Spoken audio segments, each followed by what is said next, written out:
Yo, what up? My name is Derek, and today I'm going to show you guys the best OBS recording settings. I'm going to make the same video for the streaming setting just after this one. Um, but yeah, let's get into this. So first, we're going to go to our settings, and on this first general page, there's nothing really here that you want to change. I do recommend show confirmation dialog when you're streaming or even when you're recording. You can do that too. First, output, since this is streaming or recording, I'm just going to talk about recording for now, and we'll do streaming later. So recording output, make sure your output is set on wherever you want to be. You can choose wherever. If you have a bigger hard drive, so you have like a 1 terabyte hard drive, just put your files on there. If you have like an SSD that has all your games, you don't have to put it on there. It's going to take up a lot of space, especially if you're going to be recording a lot of videos. Um, Audio tracks, make sure it's set on one unless you have it on a different audio track. Encoder, make sure it's on the NVENC new. Now, I can't actually change these settings right now since I am streaming or recording with OBS.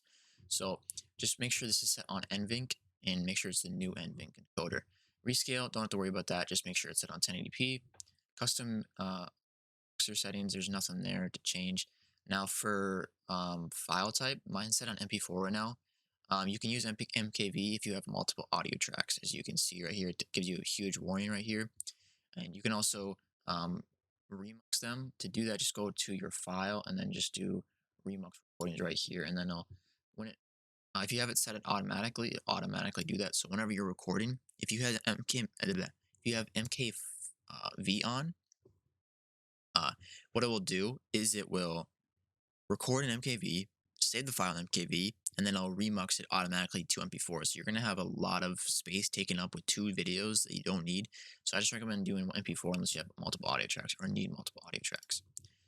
For rate control, some people say use CBR, some CQP or VBR. I use CBR just because I want to see the constant bitrate instead of CQP, which is like a level. So I just use bitrate. I just use 16,000 bitrate. Now, keyframe intervals, you can use 0, you can use 2. I think 0 is the best one to use. Preset, max quality is the best. If you have a bad computer, maybe use quality or performance, but I recommend max quality if you have a decent computer.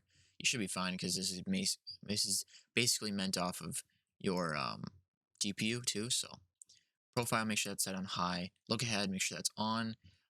Physics or psycho, visual tuning, make sure that's set on, and then max B frames is too. Now, if you have multiple graphics cards, make sure that you set this on the right one. So if you have 2, you want to have this probably set on your first one. So this would be the first graphics card.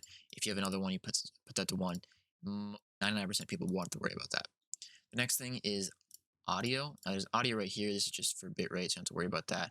For audio, I have these disabled, but you have these set at like your desktop audio. You want to have your desktop audio, so you probably have your speakers for your headset or whatever, and the microphone would be your headset as well. Let's use different speaker, different microphone. The next thing is going to video. This is important as well. Make sure your output is set to 1080p. It defaults at 720p. Make sure this is set to 1080p. For downscale, put this as bicubic. Some people say use Lanços. There really is no difference. Bicubic is better because it also uses less samples, which is less load on your GPU or your CPU. Common FPS 60. Now, if you want to use 144 with recording or even 240, all you have to do is click on this drop down where common FPS values is and check and do fractional. And then it'll give you a number on the top and number on the bottom. The number on the bottom should always say to 1 if you're doing this, and then the top should be 144 or 240 or even 360 if you're going up to that, or 120 or 160, whatever your hertz is or whatever your max FPS is going to be. Hotkeys, you can choose to whatever you want. You can set these if you want. Advanced, I recommend doing this above normal for process priority. Another thing you can also do is disable your browser source hardware acceleration. That'll also improve your performance sometimes. The next final thing that's kind of important is that we're actually gonna, oh, I can't close this, sorry. We're gonna actually go to our OBS, right click the file down here, right click our OBS, go to properties. Now this window will pop up. We're gonna go to compatibility and make sure run this program as administrator is ticked. What this will do is run in this game or run OBS as administrator every time. This is known to show that you don't have any loss of frames, loss of anything. So you need this on. Another thing that will help too is enabling game mode on your computer. And if you have this enabled, this will also help your OBS recordings as well. Now, the next thing I want to talk about is optional. This is kind of just for me because I have voice meter.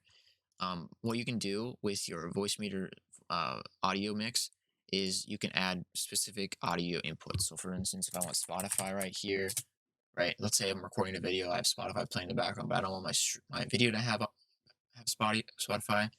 I can actually set this so my Spotify is in aux output. Press on OK.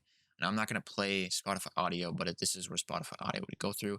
Now to do that, go to settings, go to your system, sound, app volume, device preferences, and then inside of here, what you want to do is if you don't see the application that's making audio, you have to actually make the application that you're trying to, you know, change the audio or the output make noise. So if you have Spotify, play the song for a couple seconds and it should pop up right here. So Spotify, mine set on aux input, so that will always go on aux input, and you can see voice speaker, that's what it's set to as well. So that means audio will always go to Spotify right here. Now what you can do is you go to properties, advanced, and you can actually change which track it's in. So let's say your recording's in track one, but you don't want your Spotify to be playing, just untick that, or just mute it. You just don't even have to do that. That's more important if you're using like streaming, which I'll talk about in another video right after this one. Um, but yeah, that's really the best audio or the best recording settings for your OBS. Uh, yeah, like guys like the video, like and subscribe. I'll be making a streaming video. I'll make a ton of videos for you guys. I'm gonna currently working on like an FPS boost guide video for Fortnite. I'm also going to be working on things like how I lower ping again. I used Cloudflare before. I'm going to show you exit lag because a lot of pros use exit lag on Fortnite and other games. Uh, but I have a bunch of videos in the mix. I'll even show you guys how to use voice meter too, because voice meter can be kind of tricky to use, but once you get to used to it, it's so easy. I'll show you how to use voice meter as well, because these are pretty essential if you're trying to stream and you don't have like a audio interface. But anyways, like and subscribe to the video. Peace out.